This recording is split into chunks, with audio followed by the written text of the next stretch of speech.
Hello, everyone. I'm back. Been fucking with this goddamn thing for a minute now. And, I think we got it to where I want it now. I think I fixed it. I want to say I did. Whether or not I actually did, time will tell. We're gonna see. Let's see. Is it gonna double chat me? I'm waiting to see if I'm waiting for the chat part to come out. I'm waiting to see if it's gonna show itself.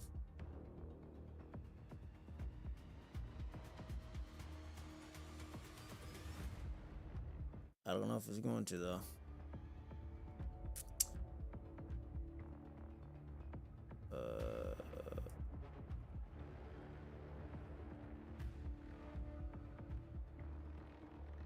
Okay, there's Botrix. Botrix, I mean, the chat on Botrix showed, but I can't see you guys for some reason. Or the, one. Oh, wait.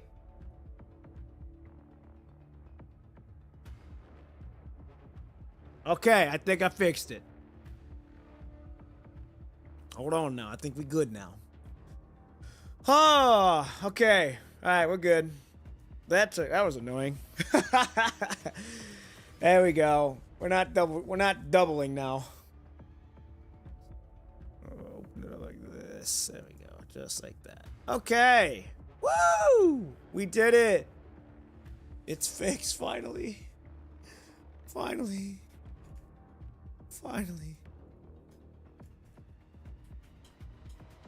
Okay. We're good now. We're good. All right. I'm glad that it's finally fixed. I had to create a whole new stream key. And I think that's what it was. I think whenever it decided to shit itself, I think it fucked up the stream key. So I had to create a whole new stream key, which was a headache in and of itself. And then go from there. So that was a lot of fun. But we got it done. We fixed it. We're okay now. And now we can enjoy the stream again. Wasted about 10 minutes, but that's alright. I'm just going to say Veronica's hatred for humanity is so great she crashed the chat and then the stream. Yep, that's how it went. Pretty much. Pretty much. Okay, well now that we're good, let us continue on with the story here. I'm ready to go. Let's see, 7:35. We still got about another hour and a half. So, alright, here we go. Okay. Oh, here we go. Let's go, Hammer. We gotta get that last one fixed. We've only got 9 minutes and 52 seconds left. Sarah sprints down the dimly lit corridor, causing the items in her tool bag to clatter chaotically with each desperate stride. Hammer struggles to keep pace with her footsteps, nearly toppling over several times while navigating the sharp corners. The girl stumbles to a halt when she arrives in the room she's meant to come to. Her breath still comes in gasps when she finds herself staring into a pair of crimson mechanoid eyes. The tall figure's face is utterly devoid of expression, its cold eyes fixed on Sarah, unfazed by Veronica's demeanor. However, Sarah breaks into a smile. Wow, so you're Veronica, and you look so human-like, like one of those humans who knows how to fight. You can call me Sarah. I'm a mechanoid here, or mechanic here. Can we be friends? Oops, sorry, didn't mean to be rude or anything. We can totally take it slow. Here, I got a little overexcited and, you know, I've never seen a mechanoid like you. The girl's eyes sparkle with excitement as she extends her hand to Veronica, ready to greet her as though she were a human. A split second after, the silent mechanoid extends its hand in response, but instead of returning to the human's friendly gesture, it violently seizes her by the throat. What the? Damn! What the fuck? Veronica's cold mechanical hand tightens around Sarah's neck, constricting her windpipe. Sarah struggles to breathe, unable to get a single word out. She has no idea what triggered the mechanoid's rage, but her current situation makes one thing clear. The slightest resistance would be enough for that hand to snap her neck. You said you're a mechanic? Sarah made only the faintest nod, hoping that even this tiny movement would be recognized as confirmation. Veronica hurls a collar twisted beyond recognition to the ground in fury. It's the same device that terminated that broken, nameless mechanoid the day before. Remove this damn thing from my neck. The mechanical hand surrounded Sarah's throat loosens slightly. Finally able to draw a breath, Sarah breaks into a fit of desperate coughing. She realizes this is her chance to explain. It can't be taken off. This device, it's connected to the terminal system. Any attempt to remove it would be an instantly trigger an alarm. If I do that, oversee it would take that you would take you what? Would take you to that that place where mechanoids are executed. But the mechanoid merely fixes her with an icy stare, clearly unsatisfied with her answer. The hand around Sarah's throat tightens again, a silent warning. She desperately tries to pry the mechanical hand from her throat, but her efforts are futile. In the midst of their standoff, Sarah's personal terminal begins to ring in her pockets. Its monotonous tone echoes throughout the room, except she can't answer it. Lamia always playing in the background? I thought it'd be getting... No, obviously, I didn't think it was. It clatters to the floor and connects with an accidental tap. From the other end, comes from an impatient human voice. Hey, Sarah, you there? Have you finished fixing the metal brutes yet? I got stuck with nothing but heaps of junk on my end, such a pain in the ass. I see no point in fixing them at all. Given how beat up they are, I might as well scrap the whole lot. Why aren't you answering? Need a hand over there? Well, maybe you're just too busy there. I've got 2 more sections to go, so I can't come over anytime soon. Catch you later. Oof. The call ends with a sharp click. Heaps of junk, huh? That's how you people always see us. Failed mechanoids crushed like worthless trash without a second thought. Sarah struggles desperately, fighting for even a gasp of air as suffocation starts setting in, but it's completely futile. Oh, there's no need to explain. You can only blame yourself for failing to earn yourself a chance to survive. The mechanical hand clamped around Sarah's throat as tightening its grip mercilessly, squeezing the air from her lungs with methodical precision. The other mechanoid gladiators remained motionless in standby mode, responding to the human distress calls as part of the programming in their process models. The surveillance system remains unresponsive as well. Evidently, it's designed to monitor employee productivity, not their safety. Oxygen deprivation blurs Sarah's consciousness just as darkness begins to claim her. Mechanical whirring sounds from behind. Hammerers come to her rescue. Hey! The tiny robot is no match for Veronica, but it still rams into her with everything it's got, desperately trying to make her let go of its master. With a cold indifference, Veronica stares down at the hammer. Its body, nothing more than a patchwork of all sorts of components, is now damaged from ramming. Hammer's efforts, however, seem to prove effective. Veronica's grip loosens slightly.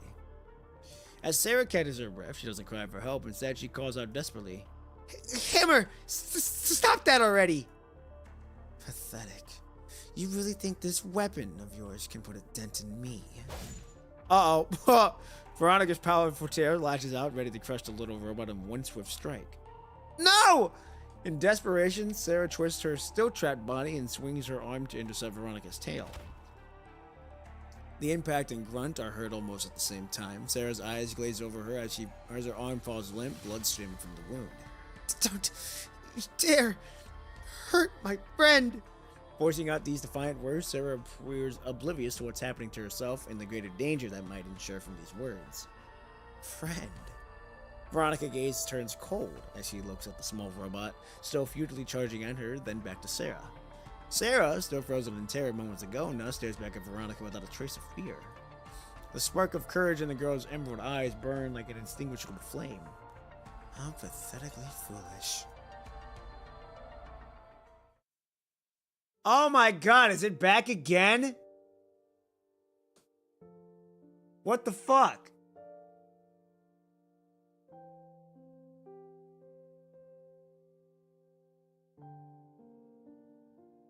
Why is it back?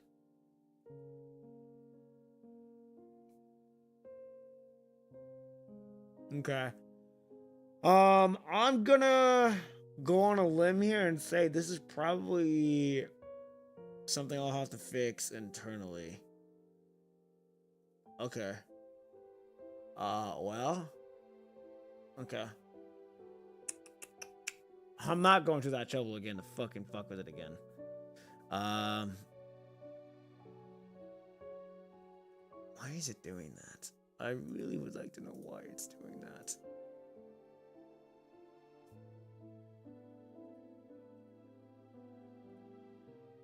I'll have to fuck with it later. I'll have to do it tonight.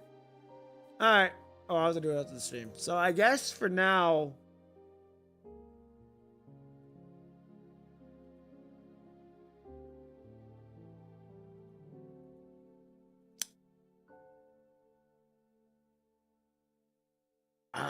I'll just hide chat for now. That way y'all don't get distracted by that. I can still read the chat. Don't worry. I can still read the chat from YouTube side, because how I have it is OBS is on the bottom, OBS is on the bottom, and the actual YouTube part is on top is above it, so, and on my other monitor, so I can see what you guys are reading. I can see what you guys are saying, so don't worry. I'll just have to fuck with it after stream, which is very annoying, but oh well. Alright, here we go. Veronica lets out a cold snort and relaxes her combat stance. She folds her arms across her chest and sizes up Sarah with an icy indifference. With purple bruises around her slender neck and blood streaming from her injured arm, Sarah grasps an air in relief. Ignoring her own injury, she rushes immediately to Hammer's side to check if the little robot has sustained any damage from repeatedly ramming itself into Veronica. Are you okay, Hammer? Don't worry, these are just minor scratches. I'll patch you up when we get home. Think this little show you're putting on is going to change how I see you people? You're no different from those humans in the stands. Machines are nothing but tools to you people. We Mechanoids fight desperately in the arena, struggling to be the last one standing, only to advance to the next round and face the same brutal cycle all over again. And you mechanics, you only repair us Mechanoids after each match so we can keep these humans entertained. All you crave, the thrill of watching us being torn apart in that arena. That's the only spectacle that's satisfied your bloodlust. That's enough! Stop it, Hammer! The little robot still maintains a hostile attitude towards Veronica, its indicator light flashing frantically while Sarah tries desperately to calm it down. Sarah and Veronica face each other in tense silence, the air between them awkwardly still until a notification from the monitoring system handles the brief quiet. Violation code to conduct late work completion sustained work quality within this minute. Your day's workout has been forfeited. Damn! Instead of lashing out the system like she usually does, Sarah responds with only a pout. Yeah, whatever floats your boat. Go ahead, talk more of my hours. If things get any worse, I'll just stop trying altogether. Oh, there, I was only kidding. I still need to keep earning points to get you a voice module someday, don't I? With her work jacket, she casually wipes a component she just removed from Hammers and meticulously puts the component back in. Veronica notices the girl's filthy jacket that's completely covered in machine oil and grime, its original color barely discernible under the stains. Veronica's chokehold so hold she crashed the chat again. Yeah, she's doing a number on my stream right now. It's worlds apart from the immaculate, fashionable attire worn from the human spectators in the arena stands. Sarah is completely absorbed in repairing her little robot, utterly oblivious to everything else around her. The terminal on her floor suddenly starts ringing again. Huh? Oh, where's my terminal? She turns around to find her terminal, now only inches from her face, nearly smacking into her. I hope Sarah's arm will be fine. I guess time will tell. Because Veronica has shoved her terminal, still ringing into Sarah's face. Sarah freezes in confusion, but soon realizes that Veronica isn't about to smash her terminal into her skull. She's simply waiting for Sarah to take it. Thank you. Sarah reaches out to take her terminal from Veronica. The blood around her wound has yet completely dried. Blood starts trickling from her wound. Again, with her terminal comes into contact with it. Sarah hisses in pain and quickly clutches her hand. Sarah and Veronica face each other in silence, the air between them growing strangely still and uncomfortable. The terminal, now in Sarah's hand, continues to vibrate. She quickly hits the answer button. Uncle Rocco's panicked voice erupts from the speaker. Hello? Hello, Sarah? What the hell are you doing? What took you so long to go answer? What's going on with you? Why is Overseer heading your way? Actually, the big guy is already on its way. What? You can't be serious. Sarah already overhears Overseer's heavy footsteps coming from the far end of the corridor before she can even disconnect the call. Sarah quickly slips out of Veronica's room and dashes out of the corridor, where she stands in rigid attention. This ritual of standing straight to receive a scolding from Overseer is something she's mastered through plenty of practice. With Overseer now standing right in front of Sarah, its frame towering over her, she has difficulty making out its face even if she cranes her neck. Its very presence radiates an overwhelming sense of authority that's impossible to ignore. Too afraid to look up, Sarah quietly waits for Overseer to scan her face and analyze her every micro-expression. She struggles to keep her face neutral and harmless looking, knowing the machine is searching for any sign of defiance. With the facial scan complete, Overseer in a cold, emotionless tone starts speaking. Did Sarah explain the reason for your tardiness? I'm sorry, I was too slow. I promise I won't let it happen again. Your current responses align with your behavior thus far. According to all of your records, of your 54 previous tardiness infractions, you denied responsibility 28 times and displayed inappropriate behavior toward the surveillance system 17 times. Final verification: are there any unreported incidents? Be advised of withholding information overzone for the forfeiture of all your work hours for this month. Nothing at all, I swear, I promise. Sarah strains to make her voice sound utterly sincere, her expression a perfect blend of innocence and conviction. She stands perfectly straight while keeping her injured hand behind her back. Overseer micro-expression and voice pattern analysis detects no anomalies in Sarah's behavior, nothing that matches the psychological indicators of deception. Having finally completed this protocol-mandated verification process, Overseer departs from the area. With Overseer completely gone now, Sarah exhales with profound relief, then quickly slips back into the room where Veronica is waiting.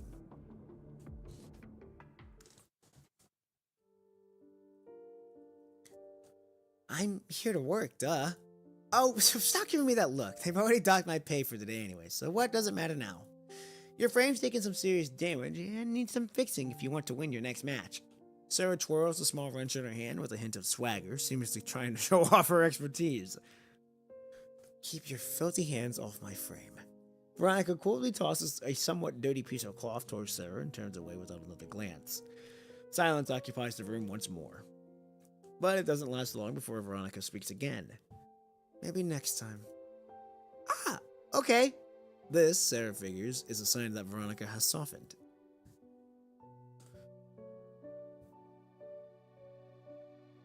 Savan Lex Asin? What do you mean? Having completed her task for the day, Sarah hums a tune as she walks briskly back to her staff quarters. Hey, I'm okay. Why are you still upset? Why are you sulking again? I told you I'm okay. Things aren't what you think they are. See, Veronica didn't actually mean to harm me. So be nice to her when you see her again, okay? Alright, well, what should have been a very quick episode ended up being a long episode. Alright, here we go. Episode 4, Cage Witch. Oh! Oh, Jesus. Okay. Here we go. It's halfway into the season, and yet the arena boils with more energy than ever tonight. All eyes eagerly await her performance. The crowd chants Veronica in rhythmic ways, watching it all as the lance wheeling back and away with her trailing tail emerges from the tunnel and strides into the arena. Yes, they're doing it. But at the center of the arena remains empty. No octagonal cage with mechanical beasts rise from the floors as usual. Instead, the iron gate on the opposite side of the arena thunders open. An iron mechanoid emerges from the darkness and steps into the harsh spotlight of the arena. It's not one bizarre mechanical beast, but a humanoid mechanical just like Veronica. Ladies and gentlemen, tonight's matchup is Veronica versus Winch. Prepare yourselves for a heart-pounding battle. Oh, why am I not surprised at all? The mechanoid approaches Veronica with ponderous steps, its visual model scanning for what is programmed and designed as a combat opponent. Commencing wincing probability analysis. Combat target CTXV enhanced model function. Codename Veronica. Winning probability against Veronica 0.0032%. As Winch's synthetic voice fades, an octagonal iron cage rockets from the under the floor and traps both mechanicoids inside. A piercing buzzer signaling the start of the fight sounds throughout the arena. The crowd erupts at the sight. Their bloodthirsty desire for violence carries on waves of cheers that flood the arena floor. Get it? Veronica, show no mercy. That's right, you've got money riding on you. Winning probability against Veronica, 0.0032%. Achieve victory. Advance in tournament. Win freedom. Which Wince assumes a combat stance, then it brandishes his weapons as it charges at Veronica.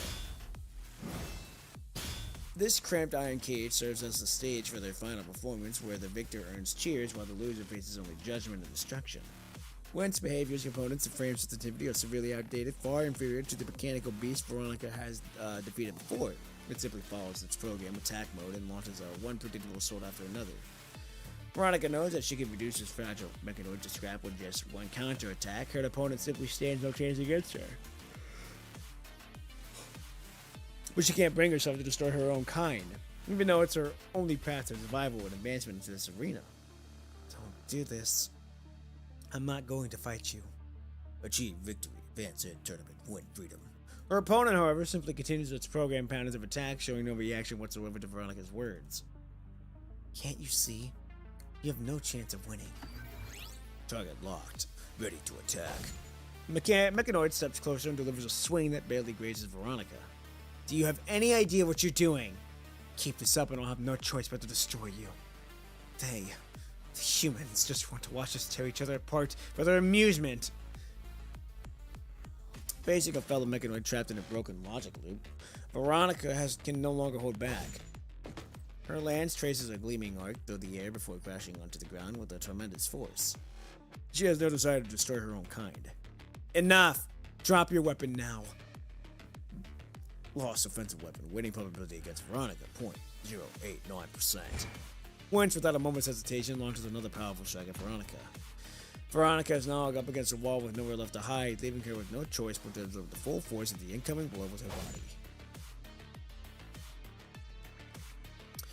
A diagonal gash runs down from Veronica's chest to her abdomen, exposing her internal components as vital fluid trickles down from her frame and pools onto the floor.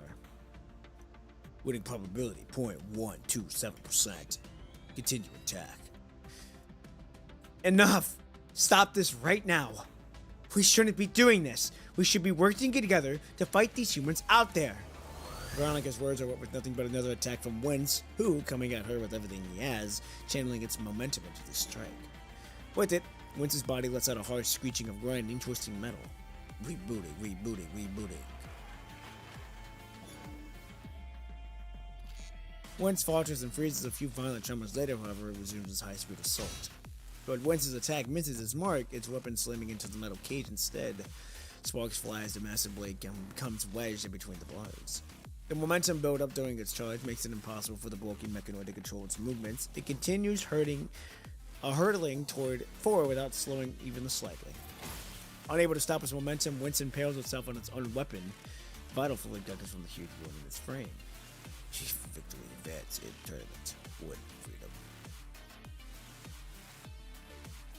The catastrophic damage from its frame has thrown Wentz's speech protocols into complete disarray, causing it to repeat these words again and again. Screech. Wentz screeches one step at a time as it forcibly pulls itself out of the weapon it has impaled itself with. I hope that her wound to the chest didn't damage her. Oh my goodness. Wentz maintains its attack protocol as it turns its severely damaged body core. Veronica raises his weapon once more. This has to stop. Wentz's body has entered its overload state due to its corrupted logic circuits. Its eyes flash with frenzy red light, and each attack comes with a piercing screech of metal as its body contorts unnaturally.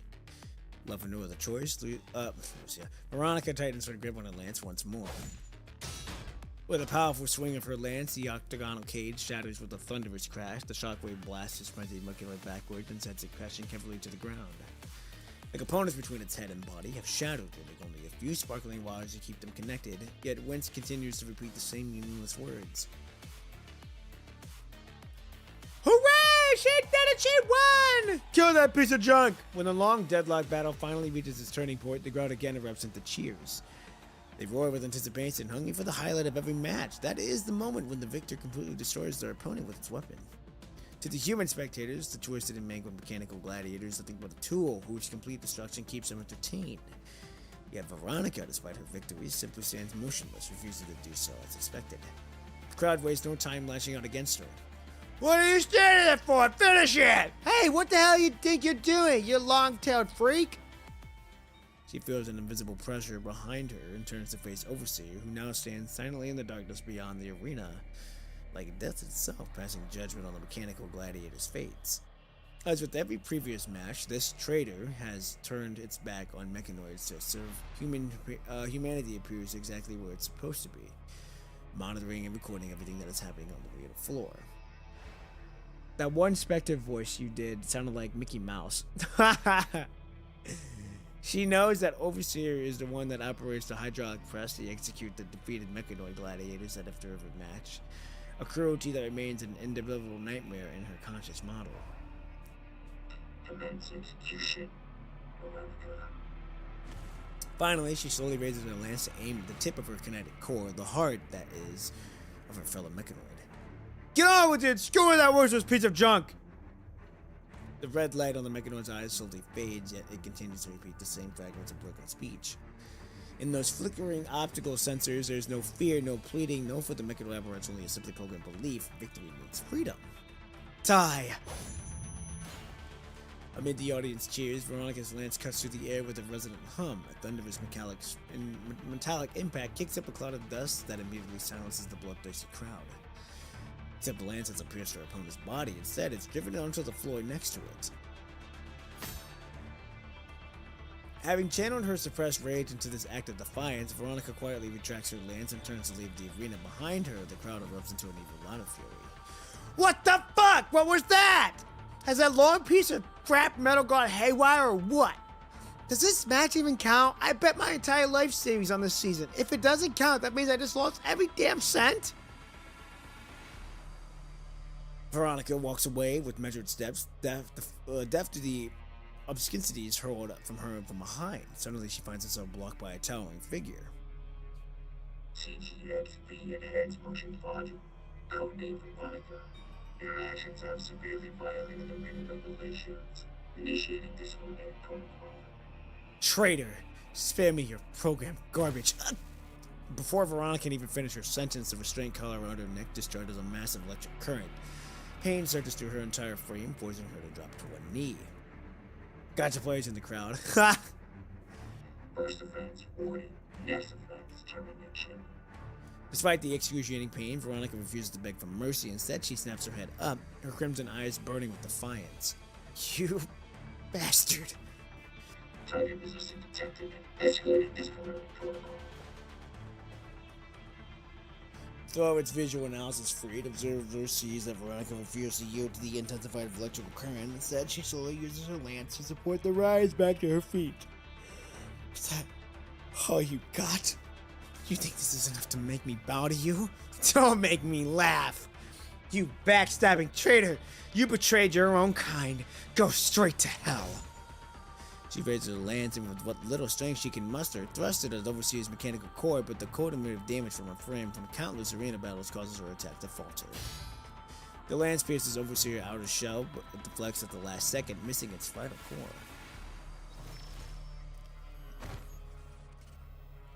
Her visual feed distorts further as waves of agony surge through her consciousness model. She collapses involuntarily to her knees, watching her vital fluid drip steadily from her frame onto the floor. Through her dimming vision, Veronica sees Overseer weapons trained on her. The system no longer responds to her desperate attempts to mount one final counterattack. Target resistance escalated to critical level. Initiating termination protocol. Overseer raises his energy cannon and takes aim at Veronica.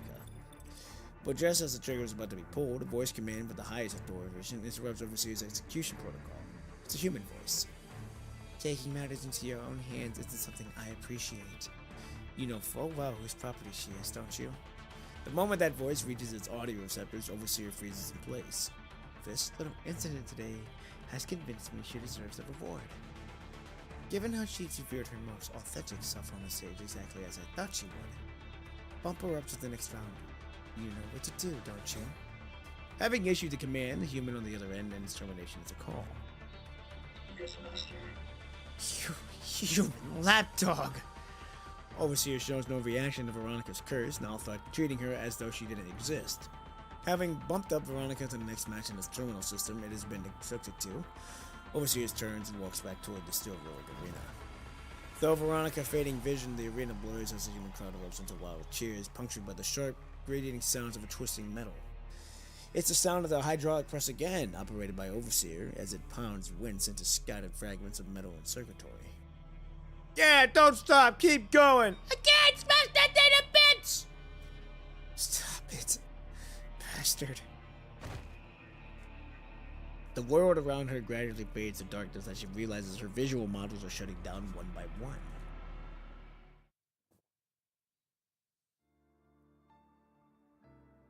The arena's claimer, too, gradually fades away. Just as everything begins to sink into thick darkness, she catches a voice she immediately recognizes. Huh? Veronica, what are you doing here? Oh no! Are you alright? Hang on, I'll do something about this. She feels the warmth of a human hand. But in that same moment, she loses herself completely to the darkness that engulfs her whole world. In the endless darkness, her consciousness dissolves into countless shattered data particles that are constantly churned and scattered within the boiling ocean of data. She can no longer feel her body or reach the exit. She doesn't know she'll remain trapped forever in this dark prison. Veronica. Oh, Veronica! In the boundless darkness, she glimpses a faint light. A tiny speckle of light gently descends into the chaos that's her consciousness. Its soft glow shimmers, gradually drawing the scattered broken data particles together to reform her body and mind. Then the light begins to dance and transform into the shape of a bird. With wings outstretched, it guides her steps away from the realm of darkness. I understand, Veronica, now. Girl, I won't be fixing you. Do your thing, ma'am. The pain surging through her consciousness monitor gradually subsides. The frozen, sluggish feeling permeating her limbs slowly dissipates.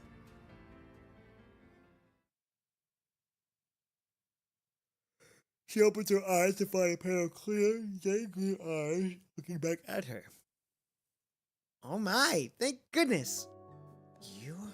Sarah, leaning over Veronica with eyes full of joy, finally straightens up with a long sigh of relief when she sees Veronica's consciousness. Whew, you had me terrified. It took such a long time to fix you that I thought we'd lost you.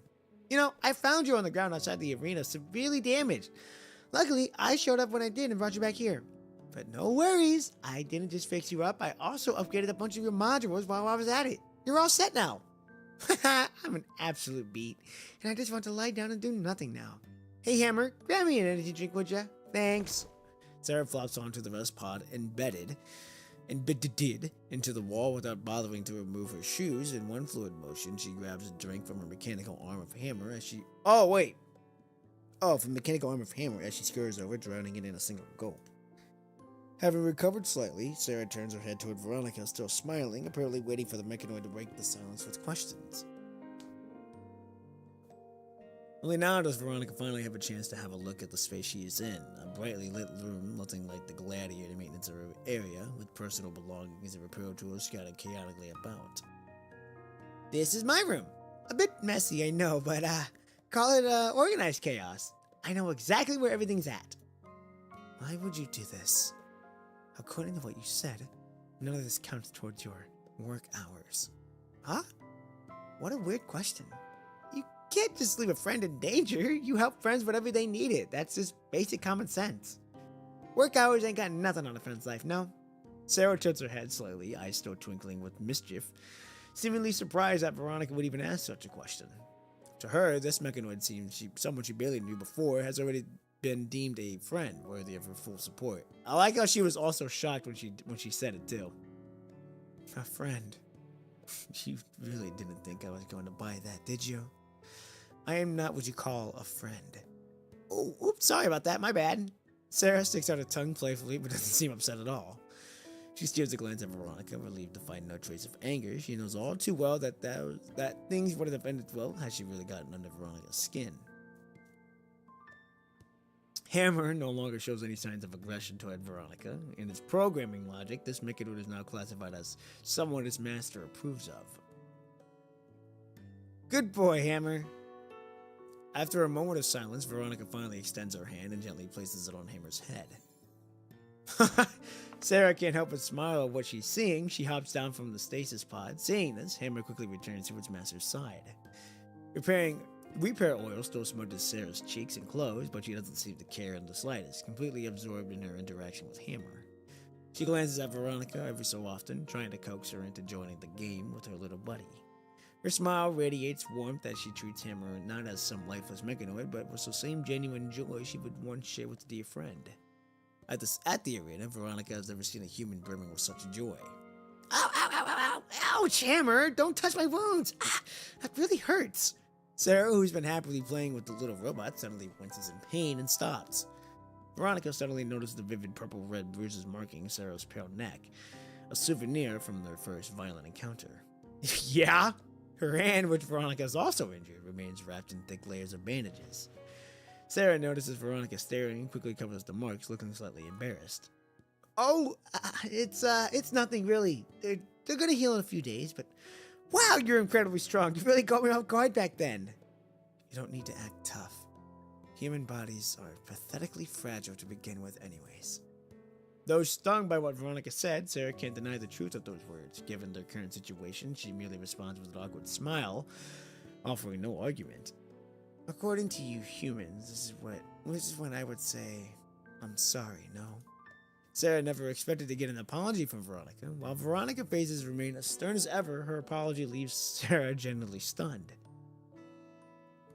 Come on, don't worry. I mean, anyone would be angry had they been in your shoes. This place is awful to begin with. The way they treat mechanoids here is completely unfair. Anyone would be angry getting treated like that.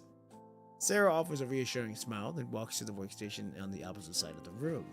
Thankfully, Veronica's tail didn't just decapitate Sarah's arm. Yeah, you're very much true, right there. Anyway, I should probably try to get work done. Don't worry, you're welcome to stay here and rest up for a while. I checked the system schedule. You don't have any matches today, so there won't be any problems. Relax. Overseer never comes here because this is the human staff break room. Sarah removes the wing-shaped pendant from her neck and fiddles it with it briefly.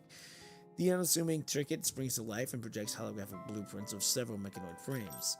She hunches over the cluttered workbench and carefully calibrates all sorts of component modules while cross-referencing the data from the holographic projection. Sarah remains completely absorbed in her task until she notices a shadow gradually glooming across her work.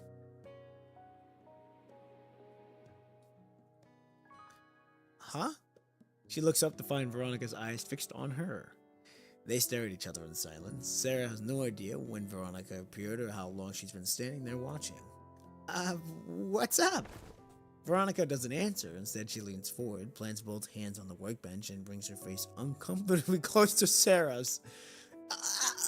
What are you doing? Is there, something on my face? What is that? Veronica leans in even closer, and Sarah suddenly realizes that Veronica isn't staring at her at all, but at something behind her. Sarah turns around to see a yellow picture on the wall, a field of flowers bathed in the sunlight with a small bird soaring across. It is an illustration she tore from a picture book back when she was a child, one of the few personal treasures she brought when she fled her home in a hurry. Oh, this picture. Do you like it? Sarah carefully removes the fragile, paper-thin illustration from the wall and hands it to Veronica. I've always loved flowers. It's a shame we don't have any here, though. And birds. We don't have those here either. Everything here is just metal, cold and lifeless. If only I were a bird, I'd fly away from this place and go wherever I want. Fly away, huh? Yeah. I've heard there's a simulated sky dome at the top where you can see the artificial stars at night, and all the higher-ups can go there whenever they want to rest themselves up or whatever. I've never been allowed myself up there. I wish I could fly up there and see those stars for myself. Sarah nods and reaches for another repair tool on the table, but the thick bandages wrapped around her hands cause her to fumble. Tool clatters to the floor. Before Sarah bends down to retrieve it, Veronica quickly picks up the tool. So, what's next? Huh? Your job. What do you need to do next? I've been watching you. You take these modules here, follow the blueprint projection, and assemble them in sequence. Is that correct? You work too slowly. What the? Before Sarah can even respond, Veronica takes the unfinished component module from her other hand and begins assembling it, according to what she has observed. Oh, what the hell? Her speed is truly remarkable. Thank you. Sarah gradually realizes she's nothing compared to Veronica. Quietly and quickly, Veronica completes the task, making it look effortless. Sarah sticks out her tongue playfully, then carefully slides the pendant projecting the virtual frame blueprint toward Veronica. Then she carefully studies Veronica every move and passes what she thinks Veronica might need, whatever she might. Wait, what? Veronica every move and passes what she thinks Veronica might need, whatever she thinks Veronica needs it. While neither of them say anything, their movements grow increasingly synchronized and rhythmically. Well, aren't you human? Why do you stay here instead of leaving? Well,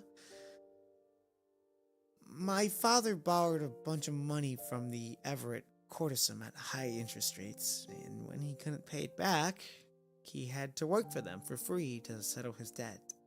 Then he died. But they insisted that his debt couldn't be written off and that it had to be paid off even after he died. So I took his place and continued paying off his debt here.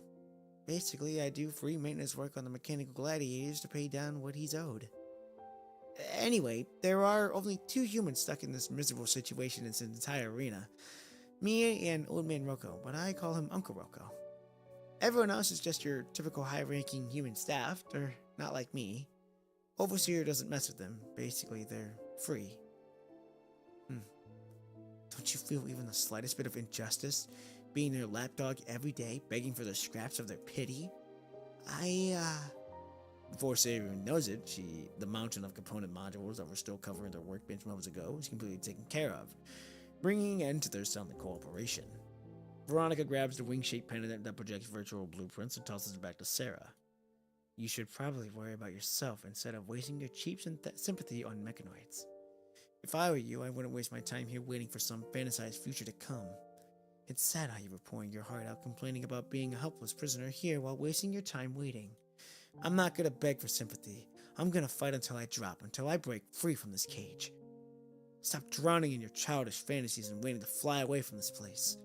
Come find me when you snap out of that.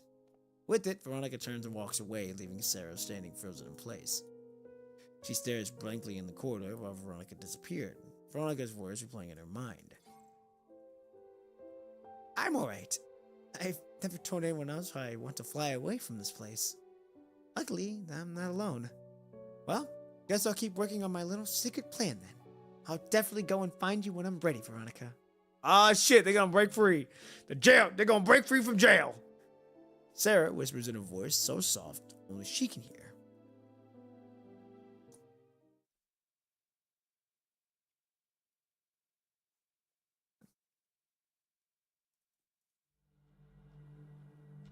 Past midnight, beyond the massive floor-to-ceiling windows, the arena below lies deserted. The gladiator matches that unfold here every night have long since concluded.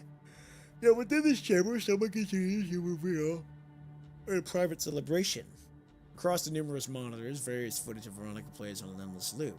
Shrouded in darkness, the human figure scrutinizes every detail of the footage again and again with unsettling fascination. In the footage, Veronica stands beneath harsh spotlights, her cold gaze sweeping across the audience that regards her with contempt. She brandishes her lance, fearlessly confronting enormous mechanoid beasts one after another until they shatter to shards beneath the relentless assault. With a defiant roar, she takes the full brunt of the devastating blow from another mechanoid in the cage and absorbs the impact with her own frame. She braces her damage against her lance, her crimson eyes blazing with fury as she glares at Overseer administering punishment upon her. In footage ends and freezes in the final frame, the tall mechanoid standing with the lance in hand, executing intense determination to fight. The dim glow from the monitors traces the figure of the human, illuminating only the smile planting across the lips. The figure reaches out, fingers tracing Veronica's frame in the screen until, with unsettling tenderness, as if trying to commit every contour of her form to memory. You are far better than I imagined, Veronica. I think I'm starting to grow fond of you. Huh. Don't know who you are, but cool. How tall is she? Hold on. We're 30% done. Ugh.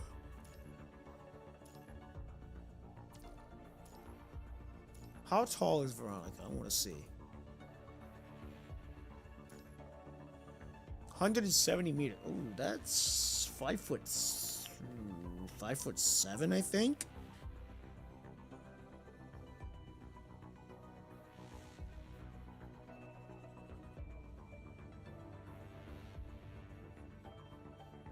That's Celsius to fucking Fahrenheit. Centimeters of feet. Oh my god, not pounds! Yeah, she's 5'6". Like, she's damn near almost 5'7". That's pretty tall for a woman.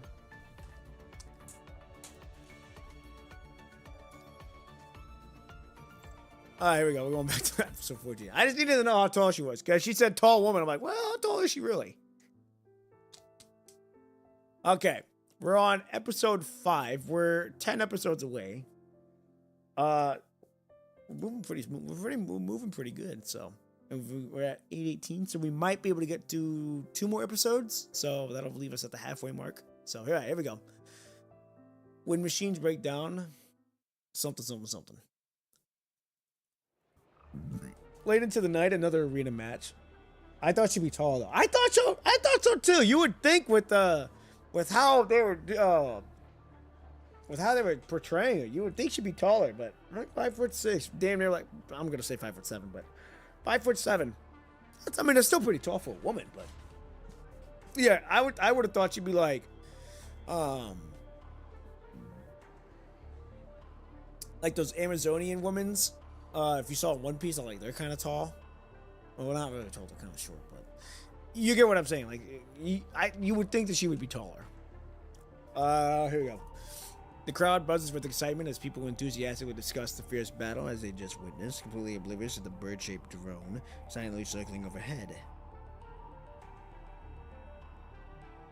But the drone's cameras aren't focused on the people, they're systematically locking onto the exit corridors and the various mechanical ushers guiding the human spectators. Dozens of meters beneath the bustling spectacle, in the lower level of the arena, Sarah clutches the controller with nervous hands as she carefully pilots a mechanical bird drone. Oh! I hope the anti-detection chip actually works. Oh god, please make sure everything goes well this time. She stares intently at the tiny display on her controller, but all she can see is static snow, no video feed yet. She carefully adjusts the dial on her controller unit, until finally the static clears, revealing a blurry image that gradually sharpens into focus. Wow, it's working! I knew we'd get it right this time, Hammer. It worked! Under Sarah's guidance, the bird drone hovers and maneuvers, streaming real-time footage from various areas directly to the mini-screen on her hands. Let me see. Are there any exit corridors for spectators leaving the arena? And they all come with identity verification systems. 5 cameras positioned at different angles, which leaves visually no blind spots. And several guided robots are permanently stationed in the area too. I can't get footage of what's beyond the point, but I'm guessing once you get through the corridor, that should be the exit. There's no way they have surveillance cameras outside. Sarah mutters to herself as she studies the footage, ignoring Uncle Rocco's incoming call on her personal terminal. When the call persists with no sign of stopping, she finally gives in and answers. Hey, Uncle Rocco, cut me some slack, will ya? No, you cut me some slack here. What the hell did you run off to? The management system has already flagged you 3 times for overdue work orders. Holy moly, easy there. My ears are gonna pop out. I'm just testing. Look, I'm in the middle of something important, okay? We can talk about those orders when I get back. Bye! One more thing, and it's important. Did you take apart my work drone? You troublemaker, what in the world are you up to now? Well, hello? Hello? Hey, what was that? Sorry, I can't hear you. Hello? Connection's really bad on my end. Sarah puts on the show, responding while deliberately tapping on the terminal to create fake static noises and promptly ends the call. Alright, back to work. She pulls out an intricately designed chip from her toolbox, gestures for Hammer to come closer, and installs it on the hammer. That should do it. If everything goes right, this will completely block the identity recognition signals from the exit. Hammer, I need you to leave through that exit we just saw. Go to the main entrance, then come straight back the same way. Don't do anything else and stay absolutely silent. Got it? Well, this disguise is the best I could manage. You should pass for a dog, more or less. Anyway, looks like it doesn't really matter. This anti-interference chip is the star of the day. With this, those mechanical guides won't be able to tell what you really are. Sarah examines Hammers with its new pet dog disguise. The camouflage is obviously crude, but it's the best she could cobble up together with her limited resources. The identity blocking chip and disguise camouflage are precisely what Sarah has been secretly developing as her secret plan. She's kept the secret tightly under wraps, not breathing a word of it to anyone, not even Uncle Rocco. Sarah isn't certain where Uncle Rocco's loyalties lie. Instead of taking the risk of having her plan exposed, she's decided to go through it with the first on her own and only bring him up to speed on everything when she's ready to get out of here. Makes sense, you gotta keep that quite close. This, at the same time, would help keep Uncle Rocco innocent if her plan ever falls apart. Under Sarah's command, Hammer embarks on an adventure with an uncertain path ahead. Finishes what she says, several guide robots suddenly appear on her screen, surrounding Hammer and corner it. Uh-oh. No, please don't hurt it! But there's nothing she can do. Moments later, her screen shows only a scattered heap of parts, occasionally splitting sparks where Hammer once was. The hurrying spectators pass by, completely oblivious to the scene.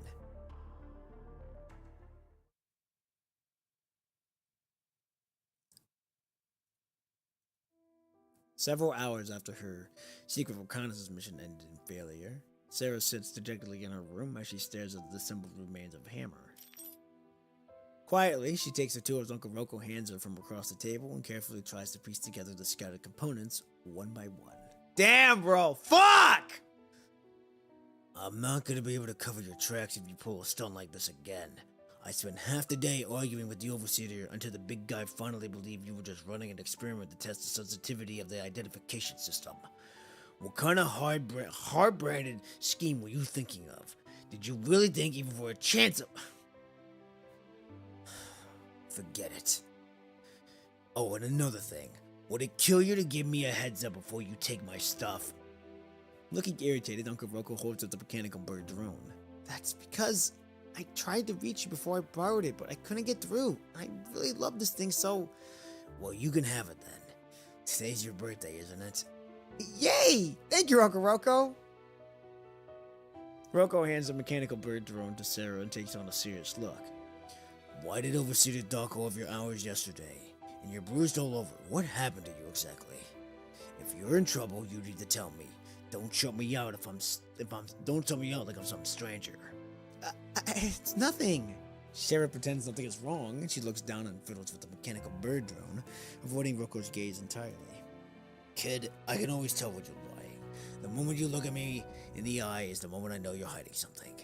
Hide all you want, but I know what happened. I saw your overtime logs that day. You were delayed at that whatever it's called. That place with the long-tailed mechanoid.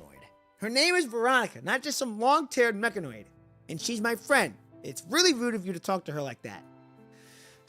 The moment Sarah realizes she's given herself away, she knows it's too late to take back her words. Sheepishly, she sits back down.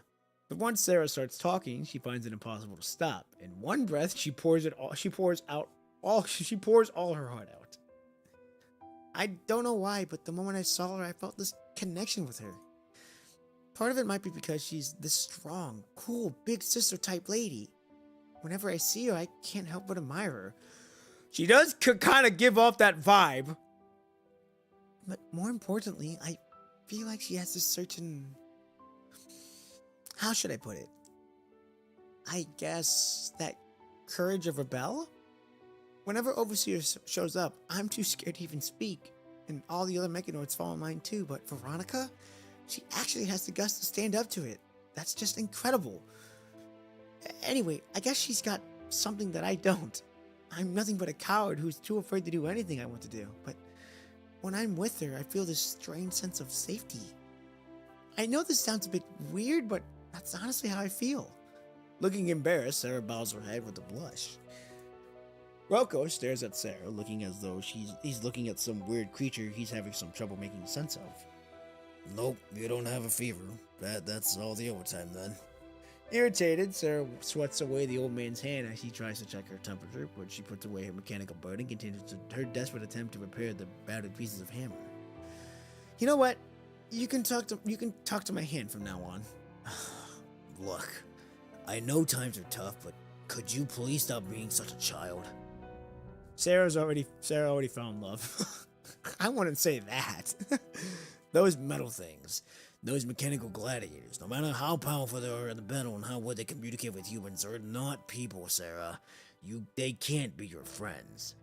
Let's be real. They're just slightly more advanced versions of smart vehicles or household robots. How do you feel to see that when you work with them every day?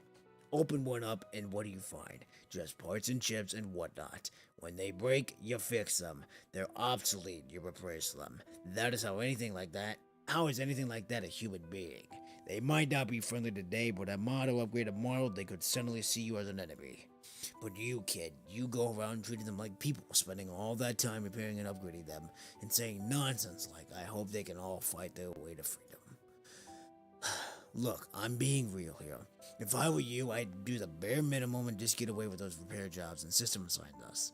Kid, you can't take care of yourself. Can't you take care of yourself for once? Come on, why are you always so negative? I'll say it again. They are my friends.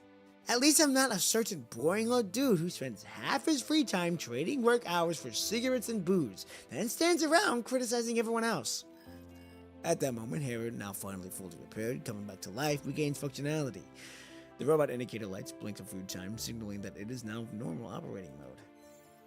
Go acting again. See that? They're nothing like those emotionless machines that you keep talking about. Alright, here. Time to behave yourself. Go back to your charging station.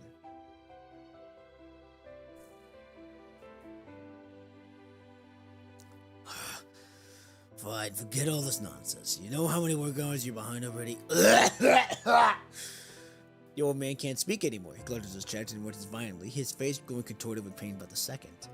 Oh no! Hang on, Uncle Rocco, let me give you your med. Sarah rushes to Rocco's bag to find the medicine bottle she's retrieved for him countless times before, and yet there is nothing in it when she picks it up. Along with the empty medicine bottle, Rocco's terminal tumbles out, the red text showing his work hours that is painfully glaring, a number so astronomically it's clear and impossible to pay in one lifetime. Uncle Rocco, what the hell have you been up to? I did it. I have enough work. I always tell you, I have to get more. Just give me some water. That'll do. Bro smoking caught up with him. Having drunk some water, Rocco now starts feeling better. Sarah, however, has never seen him as sad as he is now. We gotta do something about this, Uncle Rocco. Let me use my work hours to get you some painkillers. It's fine.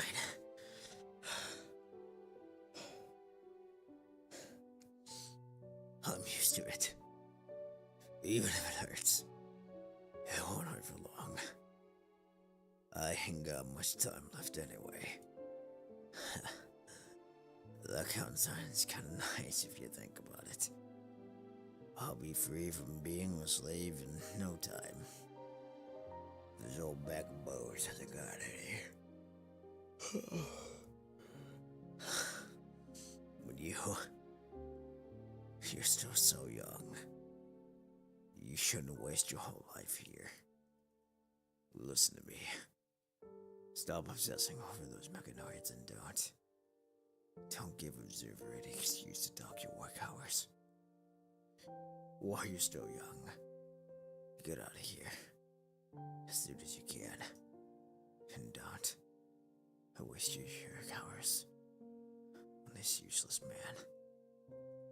Neither Sarah nor Rocco can bear to continue this heartbreaking conversation, leaving the room unsuspended in thick, suffocating silence. I don't understand. Ah! Fuck! I don't understand. Why do you treat us like this? Why do they treat us like this? Those people in charge. Look at your condition, Uncle Rocco. They're still trying to squeeze every last drop out of you. It's beyond cruel. I'm gonna fucking... Ah! When I was little, everyone said Everett's founder was a kind man who ran the organization with perfect order and gave to charities everywhere. But since when did this place become a place like this? I'm gonna... Ah! Damn it! There's a lot you don't understand, kid. This world was never meant to make sense of someone your age. I read the news. Everett's original founder died from a terminal illness many years ago. Nobody really even knows who's in charge now. Could be some distant relatives of an old founder, or maybe some baller or savage who worked their way up. In corporations big and small, this kind of crap isn't anything new. Whoever it is, they're scum.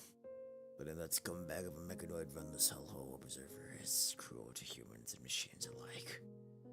We might be mechanics and do that maintenance for those mechanoids, but in the end, how are we any different from them? If I'd stuck it rich back then, I'd be sitting in those stands like all the other spectators throwing around wads of cash on bets. Instead of running away like a criminal who's locked in the ground and counting my days down. Starting to understand why you want to make friends with those mechanoids when you're trapped in a hopeless place like this who wouldn't want someone to talk to. This is why I nominate and vote Grey Raven Commandant to be the next president. I know he'll change their lives. Yes, sir. What's your friend's name again? Veronica, right? I saw her season stats, but she's quite the fighter. You've talked to her about so much, I'd like to meet her someday myself. Uncle Rocco. Forget it. I brought this part on myself, and there's nothing I can do but surrender to whatever comes next. Alright, enough of that. Taking those things only drives away your luck. Let's look at the bright side. Whoever's running this place now might not one day decide to write off all of our debts, and they've made enough money, right? Hey, once I'm out, I'm sure I'll be able to make a fortune as a professional mechanic. Every mechanic company out there would be fighting to hire me. Within 2 years, I'd save enough money for a house, a car, bring my wife and kids back home, and make up for everything they've been through. And you can go to school, travel the world, and make tons of new friends. Uncle Rocco slaps his knees with forced cheerfulness, his voice rising every several pitches higher as though trying to chase away the invisible storm clouds hanging over his head. Seeing Uncle Rocco cheered up now, Sarah could help but smile softly as she imagined those days of freedom her seen countless times in her dreams. Alright, you should get some rest. We've got plenty of work waiting for us tomorrow. As Uncle Rocco raises to her feet mid-sentence, a small, unremarkable object falls from his pocket, something he fails to notice. Sarah quickly bends down to retrieve it for him, but when she gets a clearer look at the object, her eyes widen in surprise. Uncle Rocco, you dropped something. Wait, isn't this the latest version of the storage component? I've been requesting one forever, but they never approved of it. How did you... Rocco suddenly snatches back from her hands, a fleeting look of panic flashes across his face. Oh, this fucking snake! Something I traded points for with one of those senior staff. Your old uncle's memory isn't what it used to be. I just used it to jot down a few things, you know. Rocco quickly stuffs the object back in his pocket and turns to leave, but he doesn't take his usual path toward his quarters. Uncle Rocco, wait! Hey, Uncle Rocco, where are you going? Isn't your room the other way? Oh, right. See, my memory obviously doesn't serve me anymore. Well then, good night. Get some rest. Just before Uncle Rocco disappears around the corner, he casts a glance back at her, a look filled with emotions Sarah has never seen before in him. Contentment, acceptance, trust, reluctance, and even perhaps a hint of guilt. She suddenly realizes that Rocco, who she used to find tall and strong, appears to have thinned and walks with a hunch. Oh boy. I don't walk without glowing. Alright. Episode 6. This will be our final episode, and then we'll be officially halfway done. Let's do it. Oh, almost halfway done. We'll be like 40, 45, 47. Sarah should be sleeping, but instead she slips through the darkness and creeps silently down the mechanical and maintenance area at the lowest level of the arena. She didn't even bring Hammer, her normally inseparable companion, with her. She came alone because she came to fulfill her promise for Veronica. To her surprise, Veronica hasn't powered down for the night, apparently having been waiting for Sarah to arrive all along. You've come. I thought I'd be waiting much longer for you to show up. A promise is a promise, yeah? And I came because I know how to answer your question from the other day. And I made preparations for it too. What preparations? We can't talk here. Actually, I'd rather go somewhere else. Whatever I'm down here, all I can think about is work. My mind just goes blank. Looking puzzled, Veronica stares at Sarah, unsure why she's beating around the bush. Oh, why so serious? I'm just kidding around. Shall we go? We can head anywhere you want, just for a little while, though. How about we go and check out that simulated skydome I told you about? Sarah smiles, and her fingers in her pocket brushing against the item she's carried alongside the anti-interference chip. Veronica doesn't answer. The hanging silence marks Sarah feel awkward again, and wonder if she said something wrong. I mean, if you're not interested, then...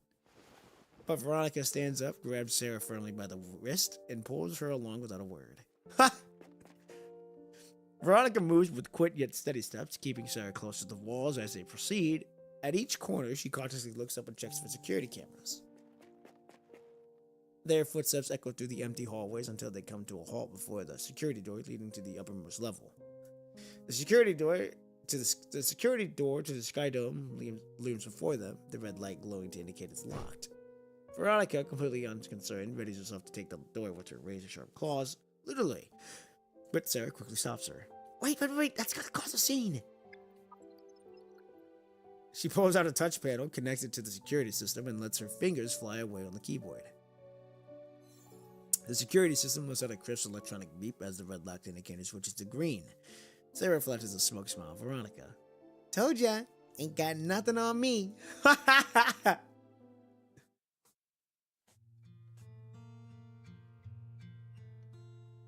Oh. An extraordinary sight unfolds before them. In this top level, forbidden to ordinary spectators, the simulated Sky Dome continues cycles through day, night, and seasonal changes as it has been programmed to. At this moment, the dome displays a deep, dark night sky that hangs overhead like a velvet curtain, studded with countless stars that shimmer like brilliant jewels. Sarah gazes up in excitement at the starry expanse, her eyes showing the twinkling lights. This is breathtaking! Meanwhile, Veronica quietly moves to the side, sits down, and gazes up at the simulated starscape.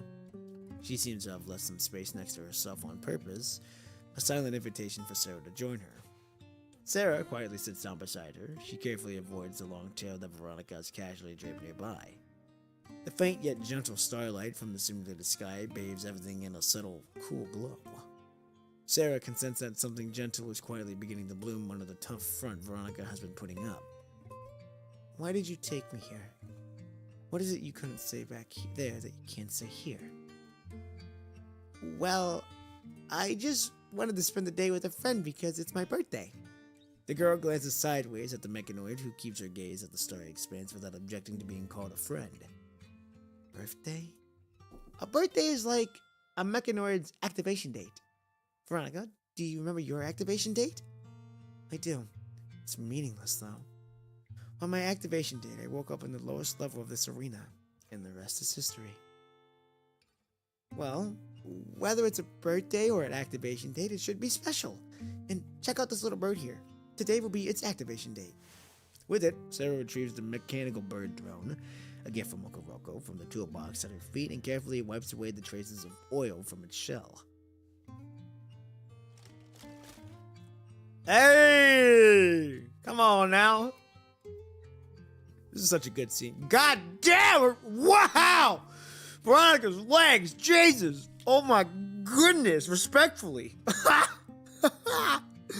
Oh my gosh. Alright, here we go. Oh gosh. With delicate movements on the controller, Sarah guides the crude-looking mechanical bird as it slowly rises and hovers above their heads. The bird spreads its wings in flight, its silver-white shell reflecting the simulated starlight and scattering any specks of light over both Sarah and Veronica. I like the music, I like the tone it's setting here. Veronica offers no response. Her gaze shifts away from the vast simulated starscape transfixed on the mechanical bird with its outstretched wings. The mechanical bird's metal wings may look crude, yet they still lift the bird gracefully through the air. She looks quietly at the bird, lost in thought for who knows how long, until with a sound she's never heard before breaks the reverie. The mechanical bird makes another weird noise. Oh, it's taking a picture! It stopped. Is it broken? Not at all! It was just a drone shutter sound. It's hovering up to take a picture of us. Jeez, we're taking a photo, not even a smile for the camera? Are you always this serious? I don't think I've ever seen you actually smile. A photo. Yes, here, check this out. Sarah extends its controller and hands toward Sarah extends the controller in her hand toward Veronica. On its small display screen is an image. The two sit side by side, bathed in the gentle glow of the simulated starlight. Sarah's face seems green with a radiant smile, while the mechanoid maintains her usual serious expression. yet their gaze are fixed on the same point in the distance. I bet you look beautiful if you smiled. I'm not gonna do that. Come on! Nothing a little smile won't hurt. Editor, clip that. Sounding as cold as ever, Veronica, however, doesn't strike Sarah as mean anymore. In the fleeting moment, Sarah senses that something between them has quietly shifted. Under Sarah's control, the mechanical bird gently descends and comes to the rest on Veronica's hand. Veronica quietly holds the seamless, weightless mechanical bird, while Sarah carefully examines the photo they just took on the tiny display screen. Hey Veronica, what do you think about changing the background of our photo to a field of flowers under sunset? Just like the painting on the wall in my room. I don't really care. The people in it will still look the same anyway. Instead of arguing, Sarah rises to her feet, spreads her arms Sarah rises to her feet, spreads her arms wide under the caponate of simulated stars, and closes her eyes. Veronica, have you ever imagined what it would be like to stand in a real field of flowers? Without waiting for Veronica's answer, Sarah keeps going as if eager to pour out every thought swirling inside her mind. I do. I dream about it every single night. I imagine lying in a meadow blooming with flowers and watching clouds drift across the sky without a care in the world, until the sun slowly sinks into the horizon. The sunset warming your face must feel so gentle and soothing, don't you think? And I pick handfuls of flowers and weave them into a wreath in my hand on my head. I could do anything I wanted. With no such schedule to follow, I'd stay there as long as I pleased. No mission to rush through, and overseers are going to tell me what to do there. And then I'd take another photo with you against the sunset, Veronica. With a smile on your face, of course. Alright. Sarah eagerly returns to Veronica's side and sits a little closer to her than before. On the simulated sky dome above, stars sparkle brilliantly against the backdrop. A virtual shooting star streaks across the display as though sealing the secret promise shared between them. Dude, ladies and gentlemen, when I saw a shooting star when I was hunting this year, and it was like 4 o'clock in the morning, because we get out to the hunting spot, and I'm walking to get to where I need to go, and I'm looking at the sky, just taking in the atmosphere. I look up, just looking up at the skies, because I like looking at the sky. It's always been super fun for me to look at. And I'm looking up, just enjoying it, and I see a shooting star go by. I'm like, oh shit, out loud. And I'm like, damn, a shooting star would have, and I'm like, in my mind, I'm like, I've never seen that before. So that was really cool to see a shooting star like that for the first time. Especially being out in the country like that far out from the world. So it was a lot of fun. It was cool to see. It was actually a really surreal moment. So it was a lot of fun. Alright, here we go. I wonder what it would be like if you could grow wings, just like the mechanical bird drone. Sarah holds up the mechanical bird drone, lost in thought. I'm not exactly built for flying. That's true. Let me try to imagine what it would look like with wings.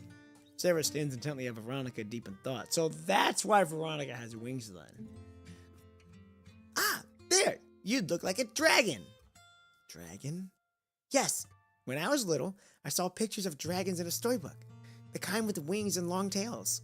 If your frame had a pair of wings on it, you'd look so cool. Just like a dragon. Here, let me show you what it looks like. Right away, Sarah kneels down and, with thin layers of dust on the ground as her canvas, starts drawing away with a finger. As her finger moves across the dust, a simple sketch takes shape before them and slowly grows as details are added to it. First, from what she remembers, Sarah sketches a winged dragon with long tail, then adds a drawing of Veronica beside it. There! This is what it will look like for me now, and then when we add a few more things to it. So, what do you think? Looks just like you, doesn't it? In the sketch, Veronica has a pair of wings sprouting from her back. Though crude, the sketch in the dust captures something essential, a heroic figure that bears little resemblance to Veronica's usual demeanor. With the wings spread out, horns rising from her hair, and a long tail trailing behind, she truly resembles a dragon ready for battle. Lance in hand, she stands as a conquering warrior, to be stopped by nothing in her way.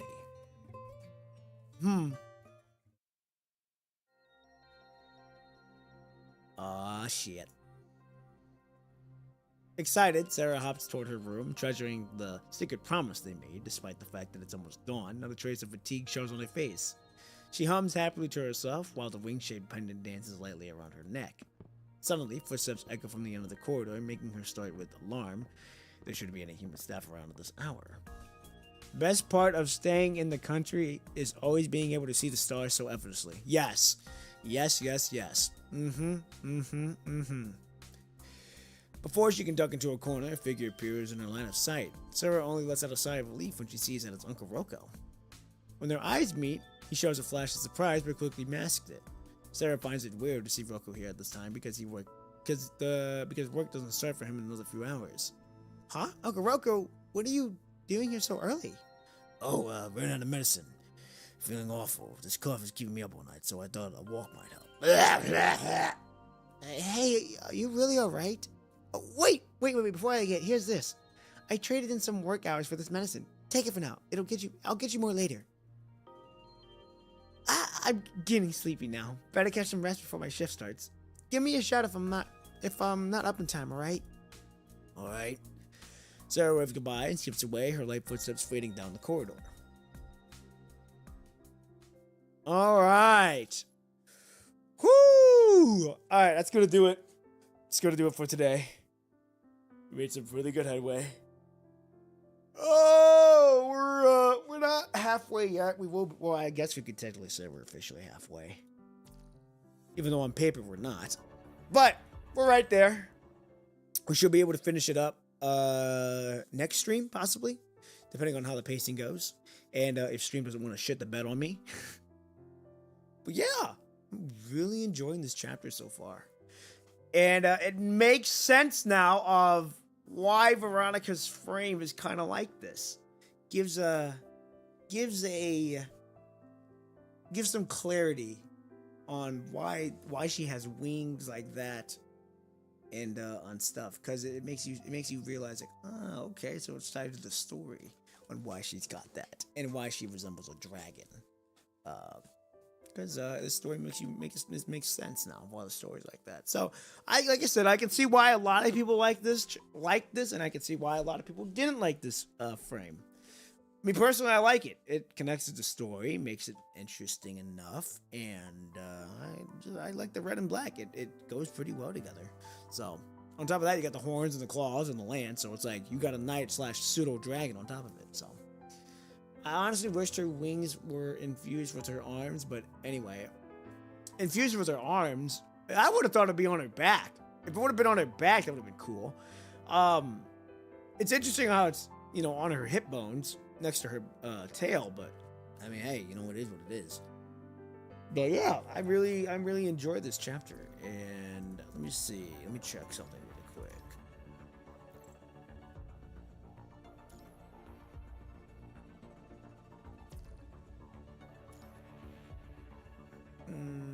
Physical amplifier, I believe. Yeah, I gotta see where her wings protrude out. There they are. Oh, okay, so they're on her thighs. Yeah, so it's like right there. Oh, just a birdie. Yeah, you would think that she would be a lot taller. Like right here, she looks like she's tall as shit. She looks like she at least looks 6 foot, but she's only 5'7". So it is interesting how they did that. Okay, ladies and gentlemen, that is gonna do it for today. Big note, big note. Yeah, her wings should be at the back too. Looks like her hips ain't gonna flap those wings. Yeah, yeah. She got to do Patrick, that little Patrick meme where he's like working his butt when he's sleeping.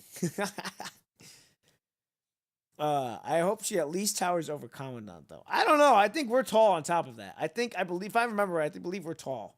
But I'm 5'9", so I'm not that much taller. But hey, I think I'm tall for a dude. I'm not. I think mainly average is like 6 foot, but I'm like, hold on, I gotta see. I think I am below.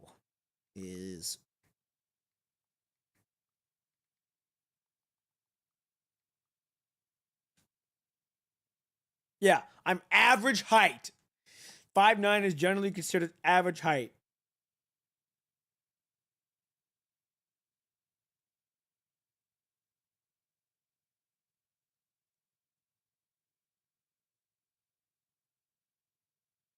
Yeah, in the Netherlands, 5'9" might be short. In Asia, it's quite tall.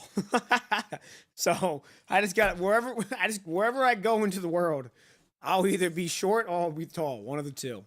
But I'm average. I'm right in the middle. So okay, again, ladies and gentlemen, that's gonna do it. The short film, drops today at 10:30 Central Standard Time. I am very excited for you all to see that. That's going to be a really interesting short film for you all to watch. There was also a little surprise at the end that I hope you all stick and watch that. It's going to be interesting, and I can't wait for you all to see it. Um, I'm excited for it. It's going to be a lot of fun. It's going to be a lot of fun. Uh let's see. We will be continuing on with Veronica's chapter, and then we go from there. So, yeah. I think that's the plan. Just finish that, and we'll go from there. So, again, ladies and gentlemen, thank you all so much for being here. You did not have to be here to watch me, and the fact that you decided to use your day to watch me, I don't take that for granted at all. I thank you all so much for that. This life is very precious. Time is very precious, and just continue to watch. I got a lot planned coming in. So, on that note, ladies and gentlemen, Alexi, thank you so much for being here. Everyone else, thank you so much for being here. I will see you all Tuesday night, 7 p.m. Central Standard Time. We will be maybe finishing Veronica's chapter. Until then, I hope you all have a good weekend. Stay safe out there. Have a good morning. Have a good evening. Have a good afternoon, wherever you may be. I'm out. Peace.